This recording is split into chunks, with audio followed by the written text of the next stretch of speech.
আপনি যেখানেই থাকেন, শহরে অথবা গ্রামে, রাস্তাঘাটে চলার পথে আপনি কখনো পাওয়া অথবা হারিয়ে যাওয়া অথবা অচিন কারো কাছ থেকে স্বর্ণ অলংকার কেনার থেকে বিরত থাকবেন।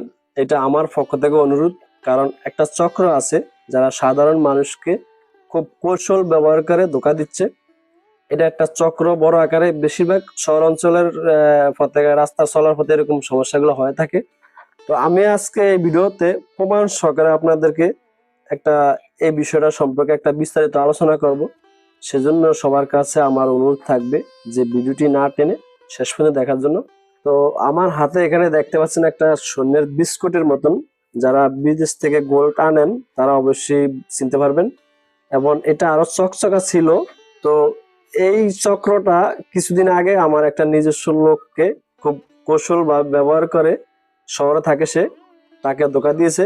তো আমি এই পুরো বিষয়টাই আলোচনা করব যে কিভাবে সাধারণ মানুষগুলাকে রাস্তাঘাটে ধোঁকা দেওয়া হয়। তো এরকম এক বিস্কুটের গোল্ড বা এরকম স্বর্ণের বিস্কুটের গোল্ড, এটা আপনার কি করে, এক চক্র একটা কাগজে কিছু বিস্তারিত লেখার পর এটাকে আপনার কাগজের মধ্যে সুন্দর করে ফেসাবে এবং একটা রবার দিয়ে হোক সুতা দিয়ে হোক এটা বেঁধে নিবে। নেওয়ার পর এটা রাস্তার মাঝখানে ফেলে রাখবে। তো ফেলে রাখার পর যখনই কোনো একজন অচিন ব্যক্তি এটা কাছাকাছি আসবে, আসার পরে এই চক্রের একজন সদস্য কি করে জানেন, এটা রাস্তা থেকে তার হাতে নিয়ে, যখন আপনি রাস্তায় যাইতেছেন, আপনার সামনে যদি একজন অচিন ব্যক্তি এটা যদি নিয়ে হঠাৎ করে যদি আপনার সামনে যে নিয়ে সে যদি এটা বলে যে ভাই এটা খুলবে, খোলার পরে বলবে যে ভাই এটা একটু পরে দেখেন। তো তো ওখানে এরকম লেখা থাকে, যেমন ধরুন যে আমি এই সৈন্যটি অথবা 2 ভরি 3 ভরি একটা অংশ লেখা থাকে যে আমি আমার মেয়ের জন্য হোক বা আমার পরিবারের জন্য বা আমার ফ্যামিলি একজন সদস্যের জন্য এই সৈন্যটা পাঠিয়েছি।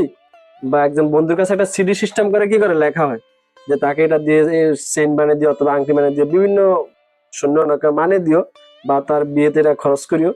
তো এরকম ধরনের বিস্তারিত লেখা থাকে। হয়তো যে চক্র সদস্য নিজে পড়বে অথবা যার সামনে গিয়ে শূন্যটা তুলবে, যাকে টার্গেট করবে তার সামনে যাই হঠাৎ করে শূন্যটা তুলবে, তোলার পরে তাকে দিয়ে হয়তো পড়াবে। তো যখন হয়তো আপনি পড়বেন বা ও আপনাকে শুনিয়ে পড়বে, দেখিয়ে দেখিয়ে পড়বে, তখন আপনি কি করে, এমন সাধারণ একজন ব্যক্তি কি করে, তারা হঠাৎ করে লোভে পড়ে যায়। তো লোভে পড়ে হয়তো সে এরকম একটা ব্যাচ ধরে যে সে কিছুই জানে না। তো বলবে যে ভাই আমি এটা দিয়ে কি করবো, এটা বিক্রি করবো বা আপনি কিনবেন কিনা, বা এরকম ধরনের একটা ইঙ্গিত দেয়। এক পর্যায়ে দেখা গেছে যদি কোনো সচেতন ব্যক্তি হয়, সে তার লোভে পড়বে না।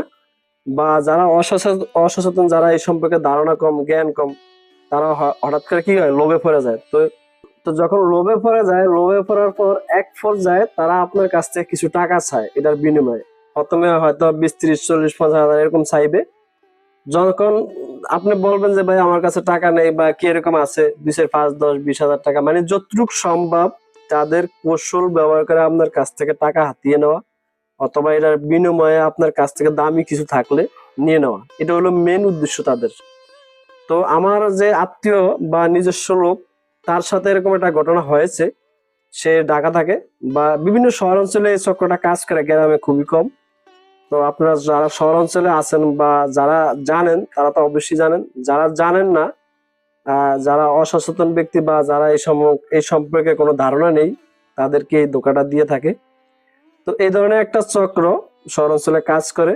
তো আমার পক্ষ থেকে অনুরোধ থাকবে যে এই চক্র থেকে সবসময় সাবধান। রাস্তাঘাটে চলার পথে অচিন কোনো ব্যক্তি থেকে কোনো স্বর্ণ অলংকার বা কোনো লোভনীয় কিছু অফার যদি আপনার সামনে আসে, এরকম কিনতে যাবেন না।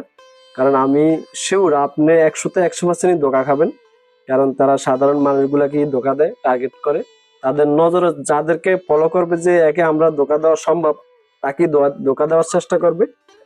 তো আমি আশা করব নিজেও সচেতন থাকবেন এবং অন্যকেও সচেতন করবেন। এবং ভিডিওটি কেমন লাগলো অবশ্যই কমেন্ট করে জানাবেন। তো সবার কাছে আমার অনুরোধ থাকবে যে ভিডিওটি সবাইকে শেয়ার করে দেখার সুযোগ করে দিবেন। কারণ হয়তো আপনার একটি শেয়ারের কারণে বন্ধু বান্ধব অনেক মানুষের এবং সাধারণ মানুষের উপকার হবে। তো আজকের ভিডিওটি পর্যন্ত, ভালো থাকবেন। আল্লাহ হাফেজ।